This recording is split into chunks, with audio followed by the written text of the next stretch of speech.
Hello everyone, आज के lecture में हम आपका स्टार्ट कर रहे हैं यूनिट नंबर 4 जिसका नाम है आपका लेज़र। लेज़र को देखते हैं एक बार, इसकी फुल फॉर्म देख लेते हैं। सबसे पहले लेज़र का मतलब है आपका एल मतलब लाइट, ए मतलब एम्प्लीफिकेशन, बाय को नीचे लिख देती हूँ मैं, लाइट एम्प्लीफिकेशन बाय स्टिमुलेटेड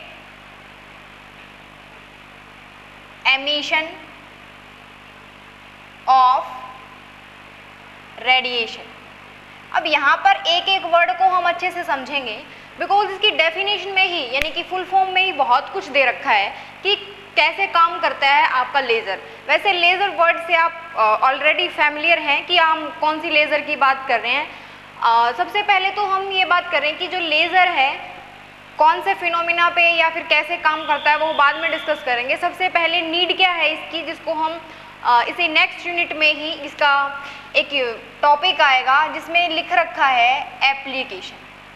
अब कहीं पर यूज़ है इसका, दैट्स वाई हम क्या पढ़ रहे हैं, लेज़र को पढ़ रहे हैं। मेजर जो यूज़ है आपको मेडिसिन्स में पता है कि अगर आपकी जो आँखें हैं वीक हैं तो आप क्या मतलब सजेशन क्या दिया जाता है कि लेज़र करवा लीजिए, ठीक है। तो वो लेज़र जो है वो किस तरीके से एप्लीकेबल है आपकी मेडिसिन्स के ऊपर, या फिर सिर्फ ये एक ही एप्लीकेशन नहीं है कि मेडिसिन्स में जो है यूज़ होता है आपका लेज़र का, वेल्डिंग में भी यूज़ होता है, बहुत सारे जैसे डिज़ाइन है या डेकोरेशन में भी यूज़ होता है आपका, जो कि हम एप्लीकेशन में डिस्कस करेंगे। वहाँ पर भी हमें जस्ट इतना ही लिखना है कि मेडिसिन्स के अंदर यूज़ होता है, वेल्डिंग्स के अंदर यूज़ होता है, डेकोरेशंस के अंदर यूज़ होता है। अब यूज़ हम बाद में पढ़ लेंगे, जस्ट इतना ही लिखना है हमें एप्लीकेशंस के अंदर कि यहाँ पर यूज़ होता है। लेकिन जो मेन चीज़ है आपकी वो यूनिट नंबर 4 में है। इसके अंदर हम क्या पढ़ेंगे, अच्छे से एक्सप्लेन करेंगे हम कि कैसे काम करती है आपकी लेज़र। तो स्टार्ट करते हैं। जो लेज़र है वो सबसे पहले आपकी आइंस्टाइन ने बताई थी कि लेज़र भी एक चीज़ है जो कि मैटर के बीच में और इलेक्ट्रोमैग्नेटिक वेव के बीच में काम करती है, यानी कि एक ऐसा प्रोसेस है जो मैटर और इलेक्ट्रोमैग्नेटिक वेव के जो भी फिनोमिना है आपका उसकी एक इंटरमीडिएट स्टेज के ऊपर काम करता है आपका लेज़र। आइंस्टाइन ने इन 1917 के अंदर आपको बताया था लेज़र के बारे में। अब यहाँ पर एक एक वर्ड को उठाते हैं, लेज़र से हम क्या समझ रहे हैं। लाइट का मतलब क्या है, ऑलरेडी नोन है हमें लाइट क्या होता है, ठीक है। एम्प्लीफिकेशन मतलब किसी चीज़ को एम्प्लीफाई करना, जैसे आपके पास नंबर ऑफ एटम्स अगर आपके पास 4 हैं तो उसको एम्प्लीफाई करना कि कैसे बढ़ाएंगे हम उस नंबर को, इस सेंस के अंदर यहाँ पर एम्प्लीफिकेशन है आपका। कैसे बढ़ाएंगे, बाय स्टिमुलेटेड एमिशन। अब जो यहाँ पर जो आपकी टर्म दी गई है ना स्टिमुलेटेड एमिशन, सिर्फ और सिर्फ स्टिमुलेटेड एमिशन अगर होगा तभी हमारा लेज़र का फिनोमिना पॉसिबल है, अदरवाइज लेज़र का फिनोमिना पॉसिबल नहीं होगा। ऑफ रेडिएशन, किसका, रेडिएशंस का स्टिमुलेटेड एमिशन होना इम्पॉर्टेंट है। अब सबसे पहले हम कुछ जैसे यहाँ पर लिखा हुआ है सिंपल स्टिमुलेटेड एमिशन। अब आप ये सोच रहे हैं कि क्या सिर्फ एमिशन जो है वो सिर्फ स्टिमुलेटेड होता है या फिर कोई और भी एमिशन आप बता सकते हो कि क्या होता है। तो सबसे पहले हमारा टॉपिक है जिसको आप बोलेंगे एटॉमिक ट्रांजिशन, जिसके अंदर हम कंप्लीट एमिशन को पढ़ रहे हैं क्या होता है। टॉपिक का नाम आपका है एटॉमिक ट्रांजिशन और इसके अंदर आपकी फर्स्ट डेफिनेशन आएगी। स्टिमुलेटेड एमिशन को बाद में डिस्कस करेंगे, एक बार के लिए हम आपका डिस्कस करते हैं इंड्यूस्ड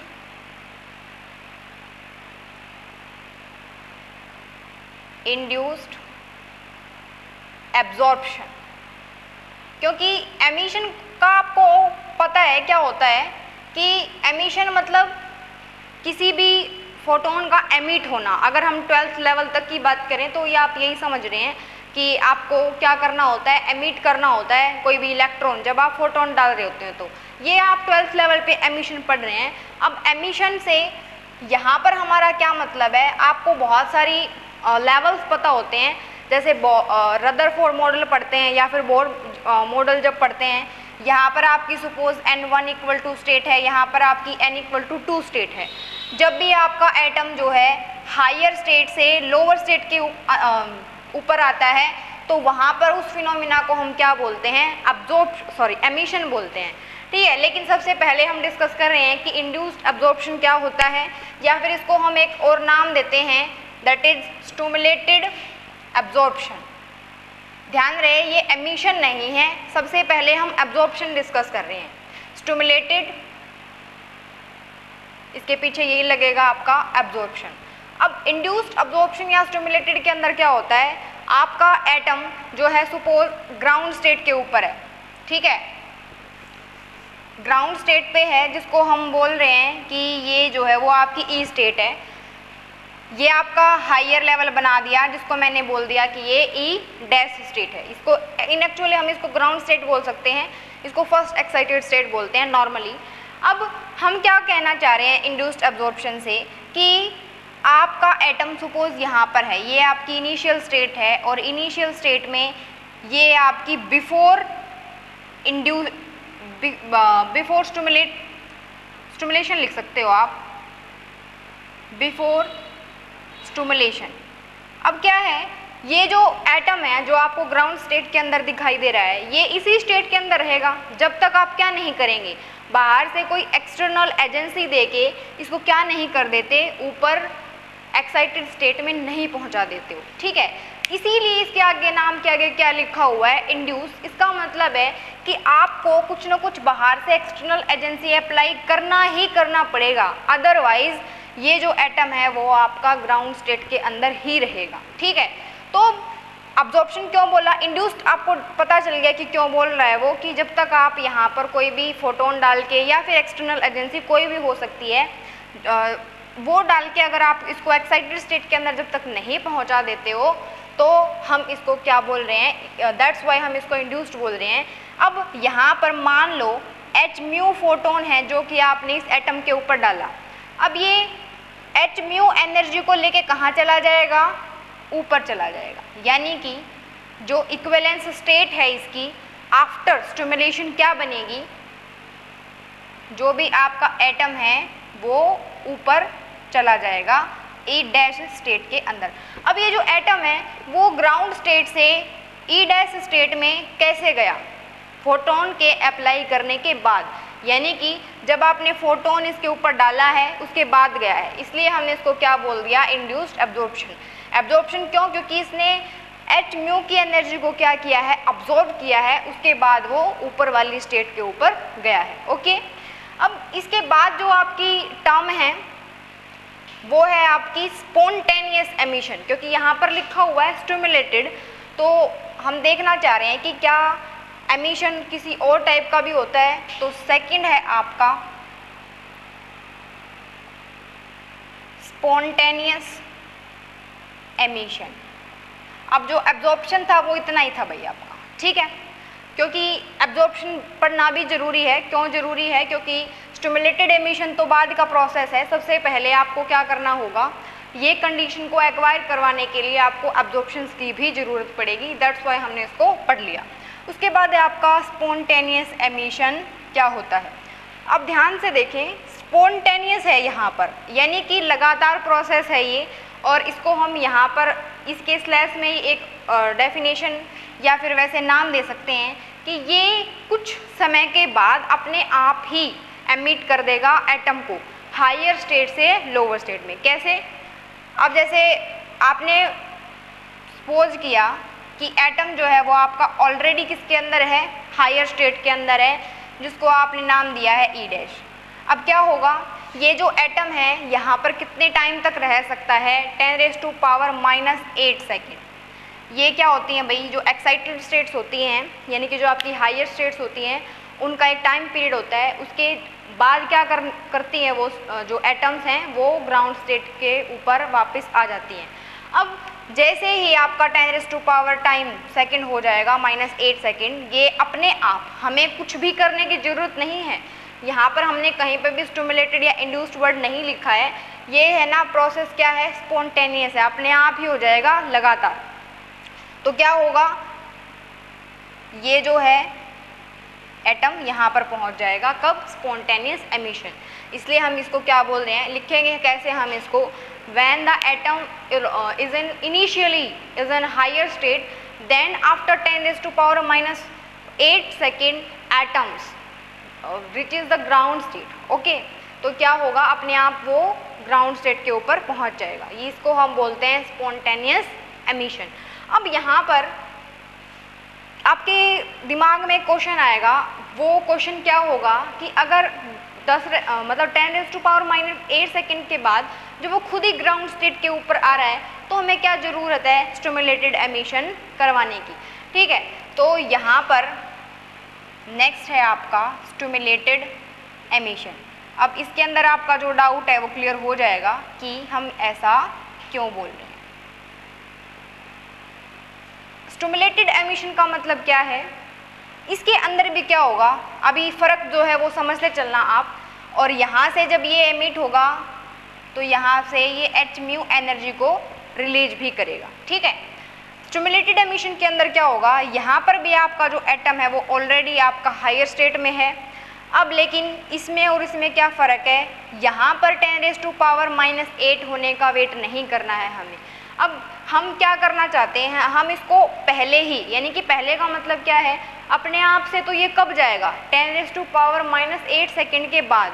लेकिन हम चाहते हैं कि ये क्या करे, हायर स्टेट से ग्राउंड स्टेट के ऊपर ये जल्दी जल्दी पहुंच जाए, मतलब इससे भी कम टाइम में पहुंच जाए. तो आपको क्या करना पड़ेगा, अभी काम को जल्दी करना है, 10⁻⁸ सेकेंड से पहले करना है, तो आपको क्या करना पड़ेगा, यहाँ पर कुछ ना कुछ एक्सटर्नल एजेंसी अप्लाई करनी पड़ेगी, तभी वो क्या कर सकता है, नीचे वाली स्टेट में आ सकता है. और इसीलिए हम इसको क्या नाम दे रहे हैं, स्टिमुलेटेड एमिशन. ठीक है, तो आपने क्या किया, यहाँ पर hν जो है एनर्जी दी, कौन से एटम को, जो कि आपका हायर स्टेट में था, जिसको आपने E' बोला है, और ये आपका क्या है E. ये क्या करेगा, ये नीचे आ जाएगा. लेकिन यहाँ पर जो स्टेट्स होती हैं, इनका जो टाइम पीरियड होता है वो आपका 10⁻³ सेकेंड्स का होता है, जिसको आप क्या बोलते हैं, मेटास्टेबल स्टेट. यानी कि कुछ स्टेट्स ऐसे भी होती हैं जिसका जो टाइम पीरियड है आपका वो 10⁻³ सेकेंड्स होता है. तो जब आपने क्या किया है, हायर स्टेट से लोअर स्टेट पे लाने के लिए एटम को आपने बाहर से फोटोन डालना पड़ा, तो उसको आप क्या बोल रहे हैं, स्टिमुलेटेड एमिशन बोल रहे हैं. अब क्या होगा, अब ये जब नीचे आएगा तो ये एक और फोटोन को रिलीज करेगा. एक फोटोन वो है जो हमने डाला है, जिसको हम क्या बोल सकते हैं, इंसिडेंट फोटोन. क्या बोलेंगे हम यहाँ पर, इंसिडेंट फोटोन. ठीक है, और ये क्या है, जो ये रिलीज़ करेगा. तो इसका मतलब है जब बाद में हम इसको यहाँ पर दिखाएंगे तो हमें क्या करना है, दो फोटोन को दिखाना है. एक आपका इंसिडेंट है और एक वो फोटोन है जब एटम आपका हायर स्टेट से लोअर स्टेट में आते टाइम वो रिलीज़ करता है. तो ये था आपका स्टिमुलेटेड एमिशन. अब यहाँ पर हमारे दिमाग में एक और क्वेश्चन आएगा कि वो जो एनर्जी है, यानी कि जितनी भी एनर्जी का वो फोटोन रिलीज़ कर रहा है, वो कितनी एनर्जी होगी. ठीक है, अब जितनी एनर्जी मान लेते हैं, इनिशियली जो है वो फोटोन की एनर्जी आपको hν दे रखी है, लेकिन जब वो वाला फोटोन जब हायर स्टेट से यहाँ पर आ रहा है तो वो कितनी एनर्जी होगी उसके पास, वो उतनी एनर्जी होगी जितना इन दोनों स्टेट्स के बीच में डिफरेंस होगा. अब डिफरेंस कितना होगा दोनों स्टेट्स के बीच में, E2 नहीं, इसको हम E' मान रहे हैं, तो E' माइनस के E कितनी एनर्जी का फोटोन होगा, वो E' minus E, that is hν. Okay, अब यहाँ पर एक और चीज़ लिखी मिलेगी यहाँ पर लाइन में आपको, कि जब भी हम स्टिमुलेटेड एमिशन की बात कर रहे हैं तो आपको लिखा मिलेगा कि इंसिडेंट फोटोन और जो भी आपका फोटोन एमिट हुआ है, जो भी फोटोन आपका एमिट हुआ है, ये पढ़ना हमारे लिए मोस्ट इम्पोर्टेंट है. बिकॉज इम्पोर्टेंट तो ये भी थे बिकॉज यहाँ पर हम लेज़र डिस्कस कर रहे हैं और लेज़र में स्पेशली जो नाम आया है वो आपका स्टिमुलेटेड एमिशन का आया है. तो स्टिमुलेटेड एमिशन की एक लाइन और है, वो क्या है कि जब भी हम इंसिडेंट फोटोन की बात करते हैं, बिल्कुल स्टार्टिंग में इंसिडेंट फोटोन जिस भी फेज से आया था, जिस भी फ्रीक्वेंसी से आया था, जो फोटोन आपका एमिट होके जाएगा वहाँ पर भी उसका जो फेज़ है, फ्रीक्वेंसी है, वो आपकी उतनी ही होनी चाहिए जितनी कि इंसिडेंट फोटोन की थी. यानी जिस फेज़ के अंदर आपका इंसिडेंट फोटोन था, एमिटेड फोटोन भी आपका उसी फेज़ के अंदर होना चाहिए. अब ये हमने ऐसा क्यों बोला है, अभी हमने लिख दो दिया कि light amplification by stimulated emission of a radiation. अब लेज़र के लिए ये जो है वो आपकी क्या बोल सकते हैं, फुल फॉर्म है. इसकी एक डेफिनेशन और होती है, आई थिंक ये आपको क्लियर है। इसमें जस्ट रिवीजन में क्या है, इंड्यूस अब्जॉर्प्शन मतलब एनर्जी लेके ऊपर वाली स्टेट में जाएगा, स्पॉन्टेनियस एमिशन मतलब अपने आप नीचे आ जाएगा विदाउट एन एक्सटर्नल एजेंसी, और स्टिमुलेटेड में क्या है, एक्सटर्नल एजेंसी आपको अप्लाई करनी पड़ेगी। अब जो लेज़र है उसकी डेफिनेशन अगर आपसे पूछी जाए तो उसको हम क्या लिखेंगे, ये आपकी फुल फॉर्म है, ठीक है। तो डेफिनेशन लिखेंगे एक बार के लिए, जहाँ जिसके अंदर आपको एक दो टर्म और क्लियर हो जाएगी। लेज़र एक्चुअली क्या है, laser is a device, laser आपका क्या है, एक डिवाइस है जो कि आपको क्या देता है, which produces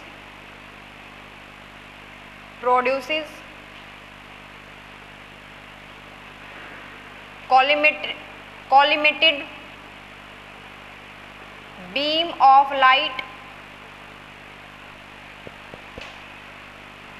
and highly current and light should नहीं, यहाँ पर मस्ट लिखेंगे तो ज़्यादा बेटर है, मस्ट बी मोनोक्रोमेटिक। अब यहाँ पर हम क्या बोल रहे हैं कि जो भी आपकी लेज़र है वो एक ऐसा डिवाइस है, यहाँ से हम एक टर्म पता चली यहाँ से कि ये क्या है, एक ऐसा डिवाइस है जो कि क्या प्रोड्यूस करता है, कॉलिमेटेड बीम ऑफ लाइट। एक एक वर्ड को ध्यान से समझेंगे। कॉलिमेटेड बीम ऑफ लाइट का मतलब क्या है कि एक तो अगर आप बात करें जो भी आपके रूम्स के अंदर ट्यूब्स हैं या फिर बल्ब्स हैं, वो आपको जो भी हीट प्रोवाइड कर रहे हैं, जो लाइट प्रोवाइड कर रहे हैं वो क्या है, पूरी की पूरी फैली हुई है, ठीक है ना, पूरे के पूरे रूम में। लेकिन लाइट में क्या होता है, वो बिल्कुल शार्प होती है। जैसे आपके सामने दीवार है, जब भी आप लेज़र से उसके ऊपर डालेंगे तो एक जस्ट पॉइंट दिखाई देगा आपको उसकी लाइट का। तो इसका मतलब है हाईली कॉलिमेटेड, ये मतलब है उसका, यानी कि वो जो लाइट है वो पूरा का पूरा 4 पाई एंगल्स नहीं बना रही होगी जब वो लाइट को एमिट कर रही है। इसके बाद हाईली कोरेंट का मतलब है कि जो भी आप लाइट है आपकी, वो आपकी सेम फेज और सेम फ्रीक्वेंसी की होनी चाहिए, सेम फेज एंड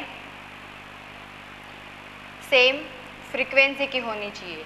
दूसरी बात, जो लाइट है वो आपकी मोनोक्रोमेटिक होनी चाहिए। मोनोक्रोमेटिक लाइट का मतलब क्या है, एक ही कलर की लाइट होनी चाहिए, चाहे आप ब्लू ले लो, रेड ले लो, कोई भी ले सकते हो, यानी कि सबका मिक्सचर नहीं बोल रही हूँ मैं, या तो ब्लू ले लो या फिर रेड, यानी कि एक ही कलर होना चाहिए उसके अंदर, उसको आप क्या बोलते हो, मोनोक्रोमेटिक लाइट। ओके, तो ये था आपका लेज़र का डिस्कशन, जिसमें हमने डेफिनेशन को स्टडी किया है और इसकी फुल फॉर्म को स्टडी किया है। इसके बाद हमारा है प्रॉपर्टीज ऑफ लेज़र। एक बार के लिए प्रॉपर्टीज़ को लिख लेते हैं, लेकिन इसको हम 1 बाय 1 भी डिस्कस करेंगे। और जो लेज़र है आपका, कोई भी ऑर्डिनरी सोर्स ऑफ लाइट से बिल्कुल डिफरेंट होता है। ऑर्डिनरी सोर्स ऑफ लाइट जैसे कि मैंने अभी बोला, जैसे ट्यूब है या बल्ब है एक्सेट्रा, उनसे क्या होता है, ये बिल्कुल डिफरेंट होता है। कैसे डिफरेंट होता है, कौन कौन से पॉइंट को लेकर हम बताएंगे कि डिफरेंट होता है। फर्स्ट वन है आपका आएगा डायरेक्शनलिटी, ठीक है, डायरेक्शनलिटी की डायरेक्शन जो है वो क्या है। दूसरा आएगा आपका हाईली, जो ये इसकी लाइट होती है, लेज़र की लाइट जो है वो बहुत ज़्यादा इंटेंस होती है आपकी, यानी कि इंटेंसिटी जो है वो बहुत ज़्यादा होती है। थर्ड क्या है आपका, एक्स्ट्रा ऑर्डिनरी। यहाँ पर ऊपर हमने लिखा था सिर्फ कोरेंट, लेकिन इसकी प्रॉपर्टी में हम क्या डिस्कस करेंगे, एक्स्ट्रा ऑर्डिनरी क्या होनी चाहिए, वो कोरेंट। जो फोर्थ है आपका, उसके अंदर क्या है, शुड बी मोनोक्रोमेटिक। ओके, और कोरेंस में आप ये भी लिख सकते हैं, या फिर आप मोनोक्रोमेटिक के आगे एक्स्ट्रा ऑर्डिनरी लिख दीजिए कि ज़्यादा, यानी कि एक्स्ट्रा ऑर्डिनरी क्या होना चाहिए, वो मोनोक्रोमेटिक होना चाहिए। और यहाँ पर हम लिखेंगे हाई डिग्री ऑफ कोहेरेंस,